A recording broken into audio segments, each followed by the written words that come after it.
Alors, nous sommes en guerre.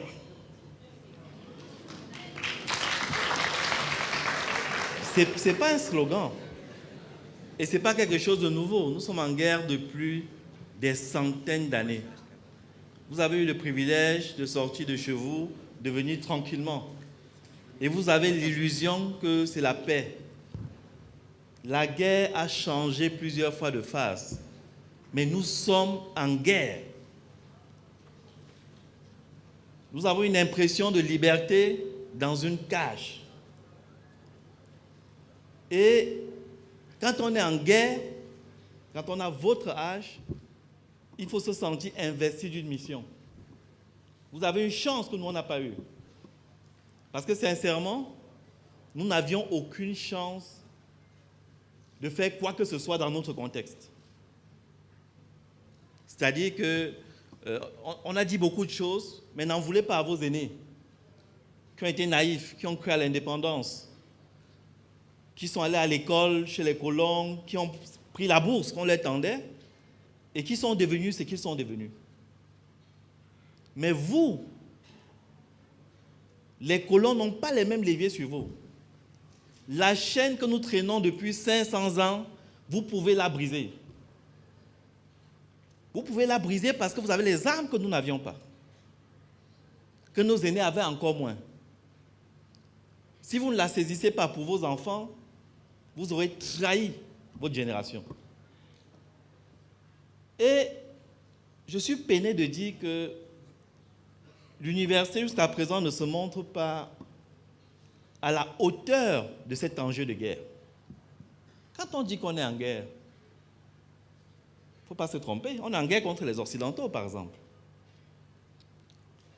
qui nous ont pillés, qui nous ont esclavagisés, c'est factuel.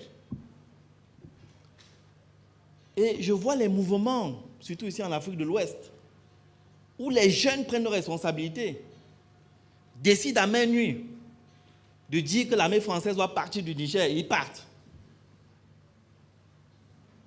Est-ce que vous voyez les diplômés, les agrégés en agrégation, les docteurs en doctorat en avant de ce combat-là? Les diplômés donnent l'impression de regarder ça presque avec dédain. Les jeunes seraient fous, embrouillés. Ils veulent que nous revendiquions ici les acquis de la Révolution française. Liberté, démocratie, ainsi de suite. Alors que les jeunes ont bien compris les enjeux, ils savent que tout ça, c'est des mots qui n'ont rien produit et sont en train de changer la donne. C'est vous qui êtes dans le vrai. Il ne faudrait pas que vos aînés vous limitent. Vous avez les outils que vos aînés ne comprennent même pas.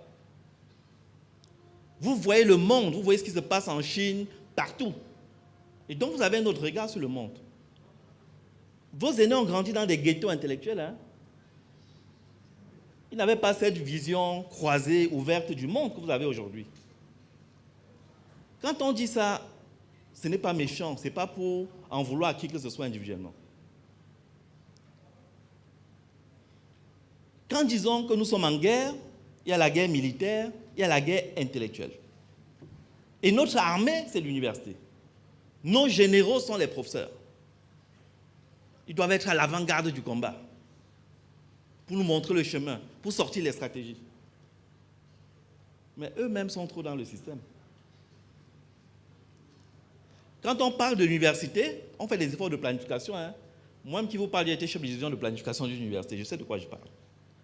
En ce moment, même en Guinée, on vient de faire des mécanismes de soutien aux politiques publiques pour l'innovation et la recherche. C'est un très gros document, bien produit. Sauf que le même document est produit dans presque tous les pays africains au même moment, parce que c'est financé par l'Union européenne. Le recteur a parlé du statut entrepreneur, étudiant-entrepreneur, des pôles valorisation. Vous allez voir que presque les mêmes choses se passent un peu partout. Et quand vous grattez un peu, c'est avec l'AUF, c'est avec ainsi de suite. Mais si on est en guerre, si l'université est notre armée intellectuelle, est-ce qu'on peut faire les plans avec nos bourreaux? Si vous êtes à un carrefour, vous tournez autour du carrefour, quelle qu'en soit la puissance de la voiture, quelle qu'en soit la vitesse, est-ce que vous allez quelque part? Les plans dont nous parlons, et ce n'est pas nouveau, hein, avant les points d'achèvement, quand on cherchait ce qu'ils appelaient quoi encore là, il y a 20 ans avec la Banque mondiale, on cherchait tous les programmes d'ajustement structurel. On a imposé aux États, parce que pour atteindre le point d'achèvement, il fallait faire les fameux plans sectoriels d'éducation, plans sectoriels de ceci et cela. Tous les pays africains ont fait des plans sectoriels. Il y avait des experts, des blancs, qui avaient leur mallette, c'est les experts, pour nous aider à faire ces plans-là, qui se ressemblent tous. C'est la foutaise. Évidemment, comme les Blancs viennent avec quelques moyens, il y a les perdièmes. Donc, le corps universitaire, les chercheurs, on vient là-bas, c'est les rares endroits où on peut pointer un peu. On réfléchit quand même puissamment au mécanisme, à l'articulation de l'université, mais on reste un peu à la périphérie. C'est comme quelqu'un qui travaille beaucoup à l'état de sa voiture. On réfléchit aux plaquettes de frein, on réfléchit à comment bien peindre la voiture, on fait toutes les révisions, mais personne ne se demande c'est pour aller où. Je pense que les Blancs ont quand même bien réfléchi. Quand ils partaient, vous savez, quand vous êtes occupé, quand vous travaillez, vous êtes sur votre ordinateur, l'enfant vient vous déranger. Qu'est-ce que vous faites? Vous lui donnez un jouet. Il est dans son coin, il joue. De temps en temps, vous guettez. Tant qu'il joue, avec le jouet là, vous êtes tranquille, vous travaillez. C'est de ça qu'il est question. Les Blancs nous ont laissé une école néocoloniale, une université administrative, qui est un jouet au fond. Et de temps en temps, ils viennent financer ces plans et on leur dit tout. Parce que quand quelqu'un fait le plan, il vient faire le diagnostic, hein, il a accès à tout, escorté par le ministre lui-même. Il va dans tous les centres de recherche, c'est pour faire le plan, c'est pour planifier 20, 17, les grandes orientations, et c'est ça qui va conditionner les budgets. Une fois que le gars a maîtrisé vos plans, il sait ce qu'il doit savoir, il vous influence dans vos orientations, vous alignez vos budgets sur ce qu'il a décidé, il vous laisse dans vos rails. Vous êtes au carrefour, vous tournez. Vous tournez très vite, mais vous n'allez nulle part. Chaque fois qu'on parle de l'université, malheureusement, on ne parle que de ses missions. Recherche, enseignement, service à la société. C'est comme ça partout, hein? C'est ce que le décret dit.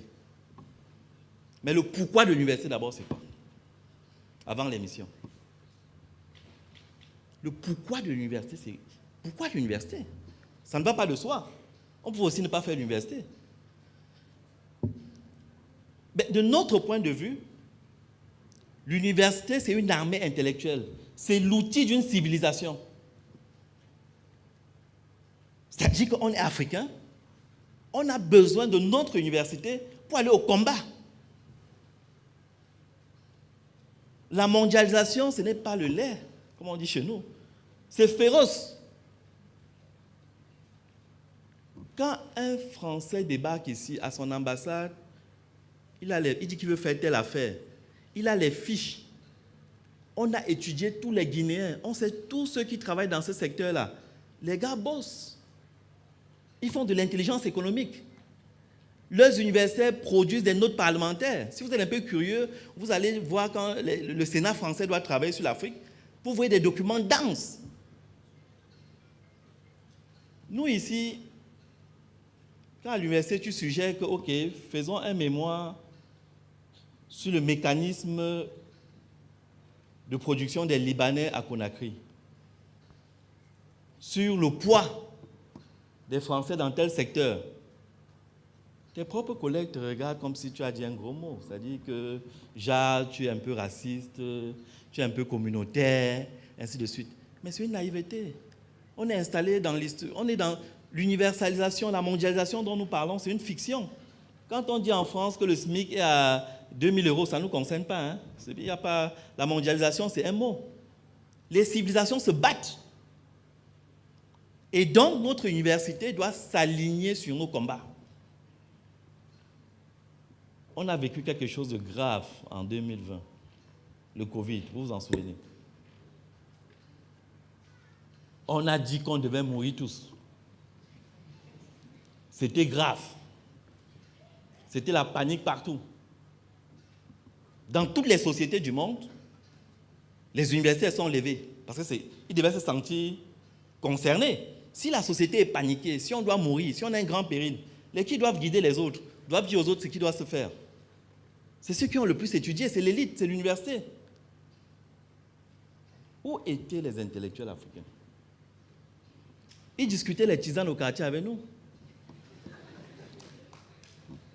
On a vu les universitaires afficher leurs limites, leurs démissions.